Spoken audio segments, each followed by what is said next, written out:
Bonjour, je m'appelle Benjamin Hoffman et j'ai le plaisir de vous présenter mon nouveau roman, La guerre des eaux, qui sera publié en janvier prochain aux éditions de Noël. Je tenais à partager avec vous quelques mots au sujet de ce livre, sur les interrogations qui l'ont nourri et les tensions qu'il met en scène.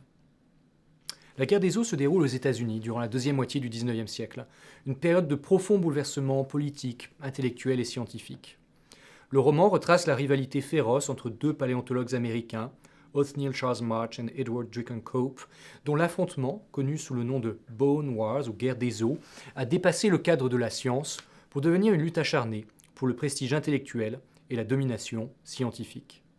Ces deux figures historiques bien réelles se sont livrées à un combat effréné pour découvrir le plus grand nombre d'espèces de dinosaures à une époque où la paléontologie commençait tout juste à se développer et où les fossiles de dinosaures étaient encore des raretés. À eux deux, ils sont responsables de la découverte de dizaines de dinosaures célèbres à travers le monde, comme le Diplodocus, le Stégosaure, l'Allosaure ou le Triceratops. Illustrée par plusieurs dizaines de documents, La guerre des eaux est une fresque sur les États-Unis à un moment charnière de leur histoire.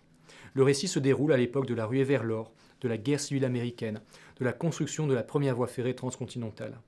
Il met en scène de nombreux personnages historiques tels que le général Custer, le chef Red Cloud, Buffalo Bill ou le président Ulysses Grant. Il s'agit d'un texte nourri par de nombreuses lectures et des recherches de terrain dans le Wyoming et le Dakota du Sud, qui ne s'autorisent que des libertés minimes avec les faits afin de retracer ces derniers aussi fidèlement que possible. La vérité de cette histoire dépasse cependant la fiction, tant la rivalité obsessionnelle de ces deux principaux protagonistes a conduit à des excès fascinants.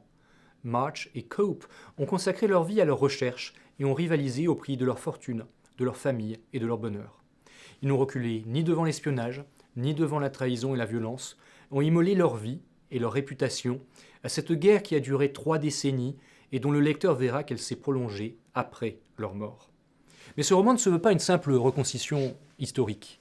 Il est conçu comme une tragédie en prose, où le désir de connaissance et de reconnaissance mène les personnages à s'affronter leur vie durant.